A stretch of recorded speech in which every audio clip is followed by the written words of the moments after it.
کہ میں خاک چھان کے آیا تھا آسمانوں کی، پس حجاب بھی صورت حجاب جیسی تھی۔ اب یہاں پہ دیکھیے کہ خاک مجھے جو پرٹیکولرلی ہانٹ کیا اس شعر میں جو لفظ ہے وہ ہے خاک، کہ اب شروع میں شاعر نے بتایا میں سے شروع کر رہا ہے، یعنی کہ اسٹیبلش ہو گیا کہ ایک بشر کی بات ہو رہی ہے۔ تو خاک چھان کے آیا، خاک چھاننا یقینی طور پہ محاورہ ہے، کچھ تلاش کرنا، ایکسٹینسولی تلاش کرنا، لیکن اور بھی محاورے موجود ہیں، تو خاک چھاننا ہی یہاں پہ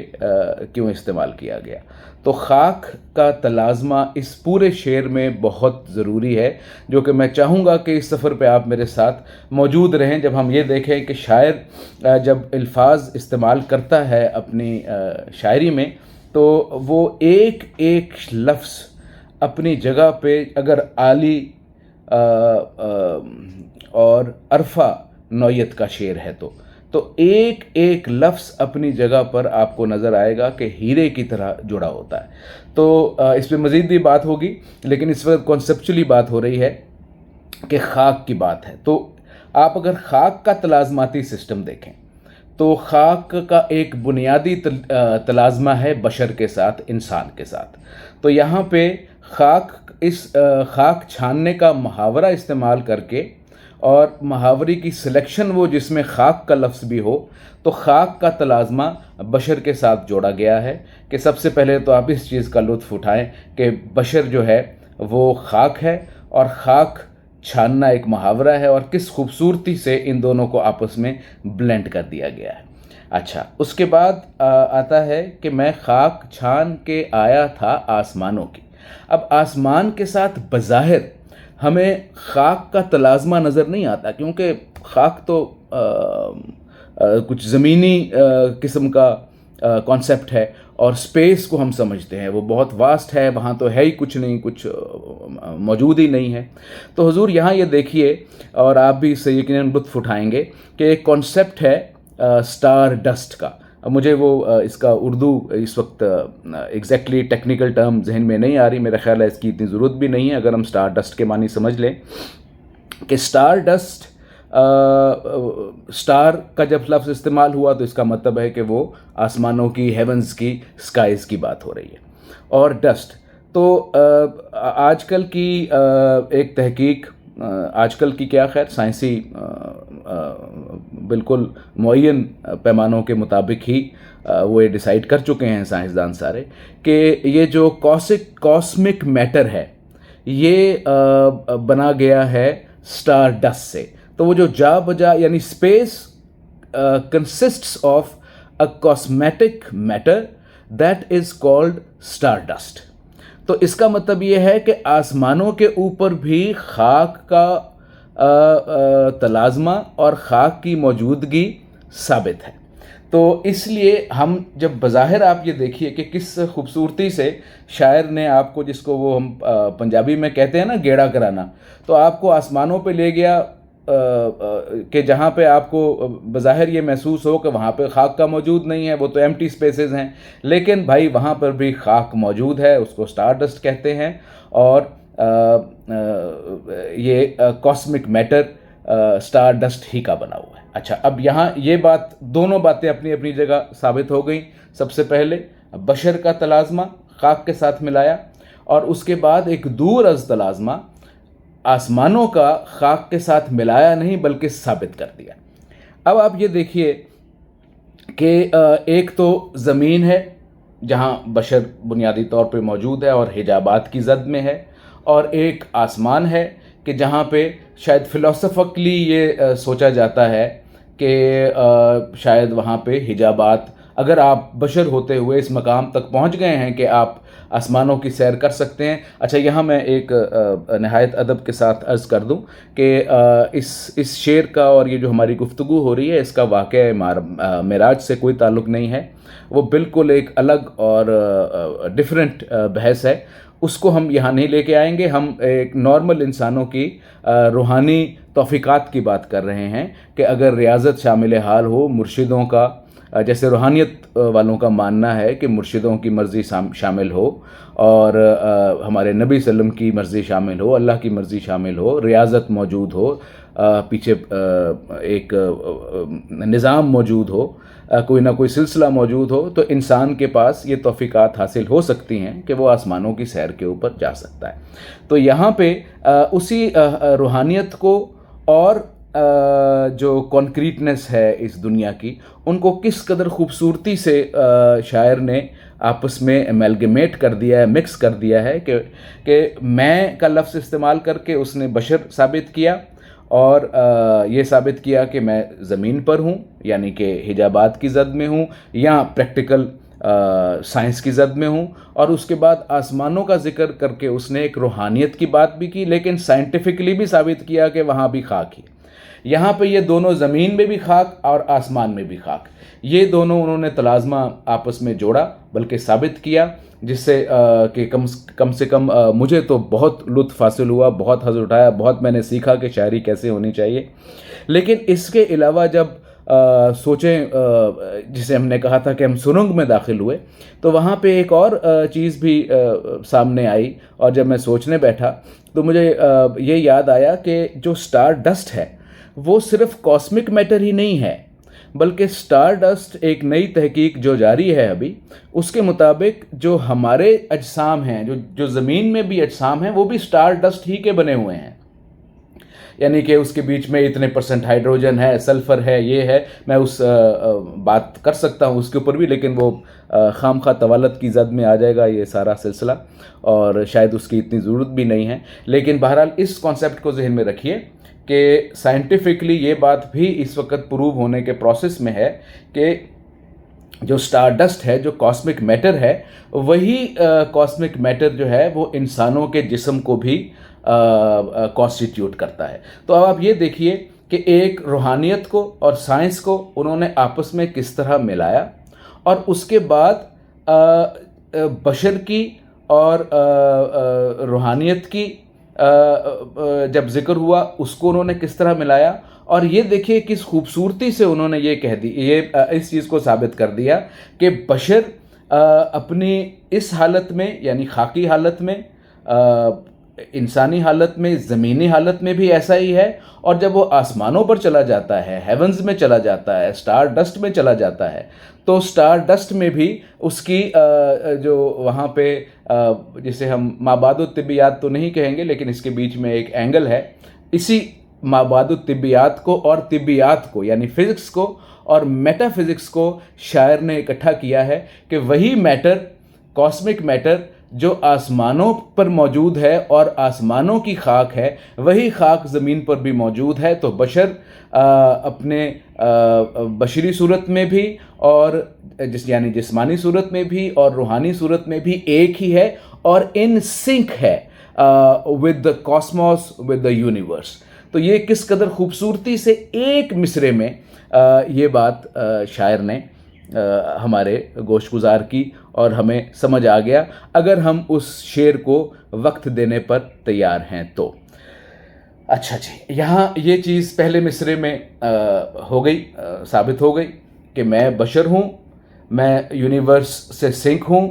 میں خاک ہوں، تو میں وہی خاک ہوں جو آسمانوں کی خاک بھی ہے، اور میرے پاس بشریت کے تمام تر شارٹ کمنگز کے باوجود یہ قوت اور یہ طاقت بھی موجود ہے کہ میں اس زمین سے، ان حجابات سے اٹھ کر، جو بظاہر حجابات ہیں، میں سمجھتا ہوں کہ یہ جو ایٹماسفیئر ہے ہمارا آسمان، وہ ایک حجاب ہے، کیونکہ اس سے آگے ہم نہ جا سکتے ہیں نہ دیکھ سکتے ہیں، لیکن شاعر نے ہمیں یہ ضرور بتایا کہ آپ کی اور آپ اپنی خاک کی صورت کے باوجود پوری کے پوری کاسمک ورلڈ کے ساتھ ان سنک ہے۔ تو یہ ایک بات پہلے مصرے میں یہاں ختم کی۔ اس کے بعد وہ اگلے مصرے میں آئے، یہاں انہوں نے انسان کی، میں سمجھتا ہوں، عظمت انسانی کی بات کی ہے، اور کیا خوبصورت طریقے سے کی ہے۔ اگلے مصرے میں جب وہ آتے ہیں تو وہ کہتے ہیں کہ پس حجاب بھی صورت حجاب جیسی تھی۔ تو اب یہ دیکھیے کہ یہ بات ثابت ہو گئی کہ جب ہم اپنے انہوں نے ایک جو منظر نگاری کی، جو تمثیل کی، وہ یہ کی کہ میں زمین سے آسمان کی طرف